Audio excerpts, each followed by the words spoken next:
नमस्कार, स्वागत है आपका हमारे चैनल पर। आज है 11 जून 2022 और हिमाचल प्रदेश की आज की सबसे बड़ी खबरें हम आपके लिए लेकर आए हैं। हिमाचल प्रदेश में बीते 24 घंटों में क्या कुछ घटा है, उसकी पूरी जानकारी अपडेट्स हम आपको देने वाले हैं। खबर है कुल्लू से। कुल्लू में डीसी कार्यालय के बाद 4 लेन प्रभावितों का क्रमिक अनशन शुरू। हिमाचल प्रदेश में नेशनल हाईवे के निर्माण के साथ पिछले 7 वर्षों से 4 लेन समिति के प्रभावित विस्थापित अपने हक की लड़ाई के लिए सड़कों पर आंदोलन कर रहे हैं। ऐसे में जिला मुख्यालय में डीसी कार्यालय के बाद 4 लेन प्रभावित विस्थापकों ने अनिश्चितकालीन क्रमिक अनशन शुरू किया है। तीसरे दिन सदर विधायक सुंदर सिंह ठाकुर ने क्रमिक अनशन के मंच पर पहुंचकर 4 लेन प्रभावित विस्थापकों से मुलाकात की है। इस दौरान उन्होंने 4 लेन प्रभावित विस्थापकों को कांग्रेस सरकार के सत्ता में आने पर भू अधिग्रहण 2013 कानून को धरातल पर लागू कर 4 गुना मुआवजा पुनर्वास पुनर्स्थापना का आश्वासन दिया है। अगली खबर है कॉलेज एडमिशन से जुड़ी हुई। कॉलेजों में 10 जुलाई से शुरू होगी दाखिले, 1 अगस्त से शुरू होगी पढ़ाई। हिमाचल प्रदेश के डिग्री और संस्कृत कॉलेजों में 10 जुलाई से दाखिले शुरू होगी। 1 अगस्त से कॉलेजों में नया शैक्षणिक सत्र शुरू होगा। उच्च शिक्षा निदेशालय ने प्रवेश और छुट्टियों का शेड्यूल जारी कर दिया है। 26 जुलाई तक कॉलेजों में मेरिट लिस्ट जारी होगी। शुक्रवार से 4 जुलाई तक कॉलेजों में 25 दिन की गर्मियों की छुट्टियां रहेगी। उच्च शिक्षा निदेशक डॉक्टर अमरजीत कुमार शर्मा ने बताया कि 10 से 20 जुलाई तक कॉलेजों में शैक्षणिक सत्र 2022-23 के लिए दाखिले फॉर्म जमा होंगे। 21 जुलाई को पहली मेरिट सूची जारी होगी। 22 से 25 जुलाई तक 4 दिनों के दौरान फीस जमा होगी। 26 जुलाई को दूसरी मेरिट जारी होगी। इनकी फीस 27 और 28 जुलाई को जारी होगी। 29 और 30 जुलाई को फर्स्ट ईयर के विद्यार्थियों के लिए ओरिएंटेशन सत्र होगा। शिक्षा निदेशक ने बताया कि कॉलेजों में 1 अगस्त से 21 अक्टूबर तक 82 दिन तक कक्षाएं लगेगी। 22 से 26 अक्टूबर तक 5 दिनों की दिवाली की छुट्टियां रहेगी। 27 अक्टूबर से 31 दिसंबर तक 66 दिन की कक्षाएं लगेगी। 1 जनवरी 2023 से 4 फरवरी 2023 तक 35 दिनों की सर्दियों की छुट्टियां रहेगी। हाल खबर है हिमाचल प्रदेश यूनिवर्सिटी शिमला से बीएड प्रवेश परीक्षा का परिणाम घोषित। 1 सप्ताह में जारी होगी श्रेणीवार मेरिट सूची। हिमाचल प्रदेश विश्वविद्यालय ने बीएड प्रवेश परीक्षा 2022 का परीक्षा परिणाम घोषित कर दिया है। इसे विश्वविद्यालय की वेबसाइट पर परीक्षार्थियों की सूचना के लिए अपलोड कर दिया गया है। घोषित किए गए परीक्षा परिणाम के 1 सप्ताह के भीतर विश्वविद्यालय श्रेणीवार कैटेगरी वाइज ये मेरिट सूची जारी करेगा। बीएड में प्रवेश के लिए हिमाचल प्रदेश विश्वविद्यालय अलग से काउंसलिंग शेड्यूल जारी करेगा। प्रदेश भर में स्थापित किए गए 48 परीक्षा केंद्रों में 20,420 अभ्यर्थियों ने बीएड की परीक्षा दी थी। विश्वविद्यालय ने 14 दिनों में प्रवेश परीक्षा का परिणाम घोषित कर दिया है। अब इस श्रेणीवार मेरिट सूची जारी होने में 1 सप्ताह का समय लगेगा। अगली खबर है आपके स्वास्थ्य से जुड़ी हुई। हिमाचल में बनी सिर दर्द समेत 13 दवाओं के सैंपल फेल। हिमाचल प्रदेश में बनी सिर दर्द, रक्तचाप, बैक्टीरिया, स्किन इंफेक्शन और उल्टी समेत 13 दवाओं के सैंपल फेल हो गया है। इनमें से 10 दवाएं सोलन और 3 सिरमौर के उद्योगों में बनी है। केंद्रीय औषधि मानक नियंत्रण संगठन के मई के ड्रग अलर्ट में ये दवाएं मानकों पर सही नहीं उतरी है। मई में कुल 1233 दवाओं के सैंपल लिए गए थे। इनमें कुल 41 सैंपल फेल हुए हैं, जिनमें से 13 हिमाचल के जबकि 28 अन्य राज्यों के हैं। जिन दवाओं के सैंपल फेल हुए उनका स्टॉक बाजार से वापस मंगवाने के लिए कंपनी प्रबंधकों को कहा गया है। ड्रग कंट्रोलर नवनीत मरवा ने सैंपल फेल होने की पुष्टि की है। उन्होंने बताया कि विभाग ने संबंधित दवा उद्योगों को नोटिस जारी कर दी है। इन उद्योगपतियों को बाजार से स्टॉक वापस मंगवाने के लिए कहा गया है। Himachal weather update. 2 दिन प्रदेश के सभी क्षेत्रों में बारिश के आसार, गर्मी से मिलेगी राहत। हिमाचल प्रदेश के कई क्षेत्रों में शनिवार और रविवार को बारिश के आसार है। इस दौरान प्रदेश में तपती गर्मी से लोगों को राहत मिलेगी। मध्य और उच्च पर्वतीय 8 जिलों में 14 जून तक मौसम खराब रहने का पूर्वानुमान है। पश्चिमी विक्षोभ की सक्रियता से प्रदेश के मौसम में बदलाव आने की संभावना है। मैदानी जिलों में 13 और 14 जून को मौसम साफ रहेगा। शुक्रवार को प्रदेश भर में धूप खिली। ऊना में अधिकतम तापमान 44 और शिमला में 29.6 डिग्री सेल्सियस रिकॉर्ड हुआ है। हालांकि जिला कुल्लू में रिमझिम बारिश हुई है। मौसम विज्ञान केंद्र शिमला ने 11 से 14 जून तक शिमला, सोलन, सिरमौर, मंडी, कुल्लू, चंबा, किन्नौर और लाहौल स्पीति में बारिश के आसार जताए हैं। मैदानी जिलों ऊना, बिलासपुर, हमीरपुर और कांगड़ा में 11 और 12 जून को बारिश की संभावना है। 13 और 14 जून को इन क्षेत्रों में मौसम साफ रहेगा। अगली खबर है मंडी से अगस्त तक सेव धाम के पहले चरण का उद्घाटन। धर्मशाला जाने से पहले कंगनी धार पहुंचे मुख्यमंत्री। मंडी के कंगनी धार में 2.25 करोड़ रुपए से बन रहे भव्य दिव्य शिव धाम के पहले चरण का कार्य अगले 2 महीनों में पूरा करने का लक्ष्य है। अगस्त महीने के अंत तक काम पूरा कर इसके उद्घाटन के प्रयास किए जाएंगे। मुख्यमंत्री जयराम ठाकुर ने शुक्रवार को शिव धाम के निर्माण कार्य के निरीक्षण के उपरांत ये बात कही है। उन्होंने अधिकारियों और निर्माण में लगी एजेंसी के पदाधिकारियों को काम में तेजी लाने के निर्देश दिए। शिवधाम मंडी का हमारे लिए एक बहुत प्रेस्टिजियस प्रोजेक्ट है और आज मैं इसके निरीक्षण के लिए गया था साइट पर।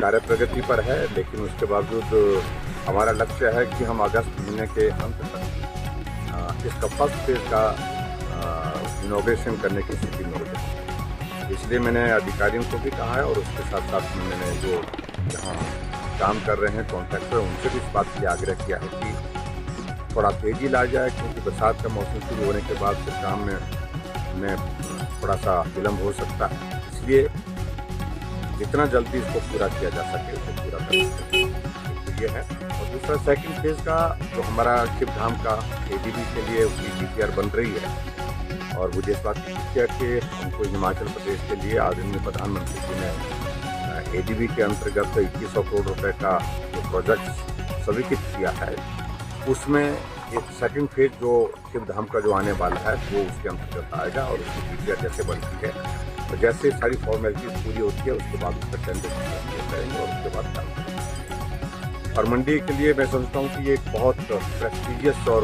हमारे लिए बहुत पर्यटन की दृष्टि से भी और धार्मिक आस्था की दृष्टि से शिवधाम मंडी में बनना अपने आप एक ऐतिहासिक एक घटना है ये, क्योंकि छोटी काशी के रूप में मंडी को जाना जाता है, तो इसलिए इसका महत्व राष्ट्रपति रामनाथ कोविंद बोले, सम्मान अवसर मिलने पर भी बेटों से ज्यादा बेटियों की उपलब्धियां। हिमाचल प्रदेश केंद्रीय विश्वविद्यालय के 6ठे दीक्षांत समारोह में शुक्रवार को धर्मशाला पहुंचे राष्ट्रपति रामनाथ कोविंद ने देश और प्रदेश की बेटियों का गुणगान किया है। उन्होंने विद्यार्थियों को संबोधित करते हुए कहा कि समान अवसर मिलने के बावजूद बेटों की अपेक्षा बेटियों की उपलब्धियां अधिक है। राष्ट्रपति ने कहा कि दीक्षांत समारोह में पदक विजेताओं में बेटियों की संख्या बेटों से दोगुनी है।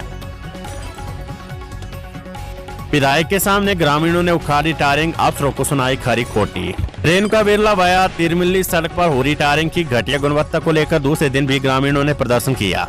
ग्रामीणों ने विभागीय अधिकारियों का घेराव करने के साथ विधायक के सामने उन्हें खरी खोटी सुनाई। शुक्रवार सुबह विधायक विनय कुमार भी मौके पर पहुंचे। उन्होंने अधिकारियों से जवाब तलब किया है। उन्होंने अधिकारियों को निर्देश देते हुए कहा कि सड़क पर टारिंग का कार्य पूरी गुणवत्ता के साथ किया जाए, वरना ग्रामीणों के साथ उन्हें भी आंदोलन का रास्ता इख्तियार करना पड़ेगा। इस दौरान महिलाओं ने विधायक के समक्ष इस सड़क की 3 दिन पुरानी टारिंग को अपने हाथों से उखाड़ कर दिखाया। ये देख विभागीय अधिकारियों के पसीने छूट गए। विधायक ने कहा कि 3.5 करोड़ रुपए की लागत से 8 किलोमीटर लंबी इस सड़क को पक्का करने का कार्य बहुत मुश्किल हो रहा है। इस कार्य में लापरवाही बरतने के साथ नियमों के विरुद्ध कार्य किया जा रहा है। अगली खबर है 8 टन रोहतांग से। 8 टन रोहतांग में ओवरटेक करते टकराई 5 गाड़ियां। 8 टन रोहतांग के भीतर ओवरटेक के 2 मामलों में 7 गाड़ियों को नुकसान हुआ है। पहले मामले में वीरवार रात को पंजाब के एक वाहन चालक की ओर से ओवरटेक करने से हादसा हुआ है। इसमें 5 गाड़ियां टकरा गई। उधर शुक्रवार को भी ओवरटेक करते 2 वाहन टकराने से उनको नुकसान हुआ है। हालांकि हादसों में कोई हताहत नहीं हुआ है। पुलिस ने लापरवाही से वाहन चलाने और टनल के भीतर ओवरटेक नहीं करने के नियम की अवहेलना करने पर चालक के खिलाफ मामला दर्ज कर छानबीन शुरू कर दी है। टनल में लगे सीसीटीवी फुटेज को भी खंगाला जा रहा है। कड़ी सुरक्षा के बीच राष्ट्रपति रामनाथ कोविंद आज करेंगे 8 टनल की सैर। राष्ट्रपति रामनाथ कोविंद शनिवार को मनाली और लाहौल घाटी के दौरे पर आ रहे हैं। उनके आगमन को लेकर मनाली से लेकर लाहौल के सिसु तक सुरक्षा के कड़े प्रबंध किए गए हैं। राष्ट्रपति के दौरे के समय सभी प्रकार की मूवमेंट पर रोक रहेगी। हिमाचल पुलिस ने 500 से अधिक जवानों को सुरक्षा के लिए तैनात किया है।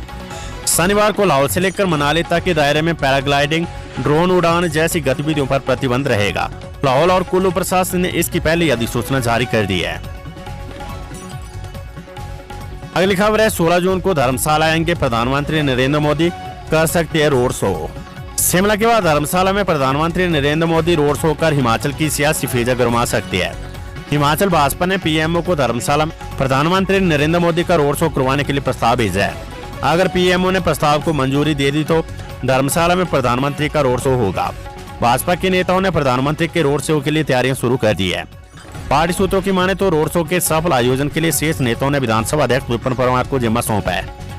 प्रधानमंत्री नरेंद्र मोदी का धर्मशाला में 16 और 17 जून तक 2 दिवसीय दौरा है। ऊना के बंगाना में ऐतिहासिक पिपलू मेला शुरू, केंद्रीय मंत्री अनुराग ठाकुर ने किया शुभारंभ। करीब 2 वर्ष बाद ऊना जिले के बंगाना उपमंडल के तहत ऐतिहासिक धार्मिक स्थल पिपलू में शुक्रवार को एकादशी के मौके पर होने वाले मेले का आगाज हो गया है। 3 दिन तक चलने वाले इस मेले का शुभारंभ केंद्रीय खेल और सूचना प्रसारण मंत्री अनुराग ठाकुर ने बतौर मुख्य अतिथि शिरकत करते हुए किया है। मेले में बतौर मुख्य अतिथि पहुंचे अनुराग ठाकुर का स्थानीय भाजपा कार्यकर्ताओं और स्थानीय लोगों ने ढोल नगाड़ों की थाप पर जोरदार स्वागत किया। मां बेटे की पार्टी पर हंगामा, कांग्रेस हुई हमलावर, भाजपा नेताओं और बेटों का जारी किया पोस्टर। मां बेटे की पार्टी कहने पर कांग्रेस ने भाजपा पर हमला बोल दिया है। कांग्रेस ने भाजपा में ही वंशवाद का पोस्टर जारी किया है। इसमें केंद्र से लेकर राज्य तक पिता पुत्र के पोस्टर प्रकाशित किए हैं। कांग्रेस का कहना है कि मंडी में लोकसभा की सीट प्रतिभा सिंह ने अपनी लोकप्रियता से जीती है, जबकि शिमला ग्रामीण में विक्रमादित्य सिंह ने भी इस क्रम में जीत हासिल की है। कांग्रेस के प्रदेश प्रवक्ता देवेंद्र बुसहरी ने कहा कि मुख्यमंत्री कांग्रेस के कार्यक्रमों में बढ़ती भीड़ से परेशान और अपनी सरकार पर लगे भ्रष्टाचार से बचने के लिए गलत बयानबाजी कर रहे हैं। मुख्यमंत्री जयराम ठाकुर अपनी सरकार के 4.5 वर्ष के कार्यकाल में प्रदेश की जनता को बढ़ती महंगाई, बेरोजगारी के साथ धोखा, बागवानों, किसानों, कर्मचारियों और पेंशनरों की मांगे न मानने पर अपना स्पष्टीकरण दे, तब कांग्रेस की परिवार की बात करें। बड़ी खबर, बिजनेस टीम ने बिलासपुर के हरनोड़ा में दी दबिश, घर में रखा सरकारी सीमेंट पकड़ा।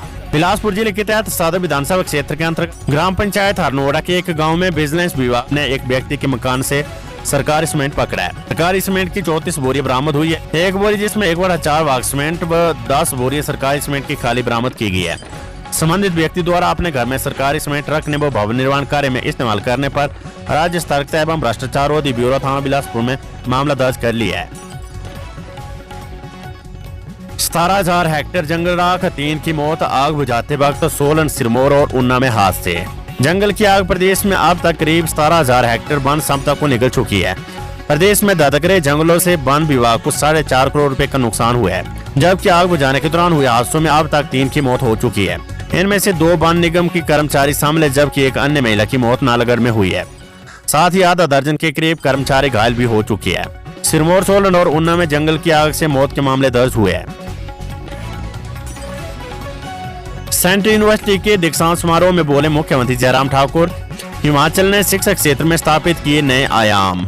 मुख्यमंत्री जयराम ठाकुर ने कहा कि छात्र जीवन हमारे जीवन का एक महत्वपूर्ण चरण है, जो हमारे व्यक्तित्व के समग्र विकास और हमारी रचनात्मक क्षमता को बढ़ाने में सहायता करता है। उन्होंने कहा कि हिमाचल प्रदेश एक छोटा राज्य होने के बावजूद शिक्षा के क्षेत्र में कई बड़े राज्यों को रास्ता दिखाया है और इसका श्रेय इस पहाड़ी राज्य के शिक्षकों को जाता है। मुख्यमंत्री ने कहा कि शिक्षकों और छात्रों की सुविधा के लिए शीघ्र ही केंद्रीय विद्यालय का अपना परिसर होगा। उन्होंने कहा कि हिमाचल प्रदेश केंद्रीय विद्यालय का ध्येय स्वरोजगार और नवीन शिक्षा प्रदान करना रहा है, जिसके परिणाम स्वरूप 400 से अधिक छात्र पदक और डिग्री प्राप्त कर रहे हैं। अगली खबर है क्लस्टर यूनिवर्सिटी मंडी से। सरदार पटेल विद्यालय में 25 जुलाई से शुरू होगी कक्षाएं। सरदार पटेल विद्यालय मंडी में 25 जुलाई से कक्षाएं शुरू हो जाएगी। इसके लिए विद्यालय प्रशासन जोरों से तैयारी कर रहा है। नए कोर्सों के लिए इसी सत्र में दाखिले की प्रक्रिया शुरू कर दी गई है। इसके लिए पहली बार काउंसलिंग भी करवाई जाएगी। पहली और दूसरी काउंसलिंग की तिथियां भी निर्धारित कर दी गई है। 17 जून से 25 जून तक पहली और 28 जून से 7 जुलाई तक दूसरी काउंसलिंग करवाई जाएगी। हालांकि आजकल सरदार पटेल विद्यालय के लिए शिमला विद्यालय की ओर से प्रवेश परीक्षा करवाई जा रही है। काउंसलिंग मंडी विद्यालय में ही होगी। इसके लिए विद्यालय की ओर से सभी औपचारिकताओं को पूरा किया जा रहा है।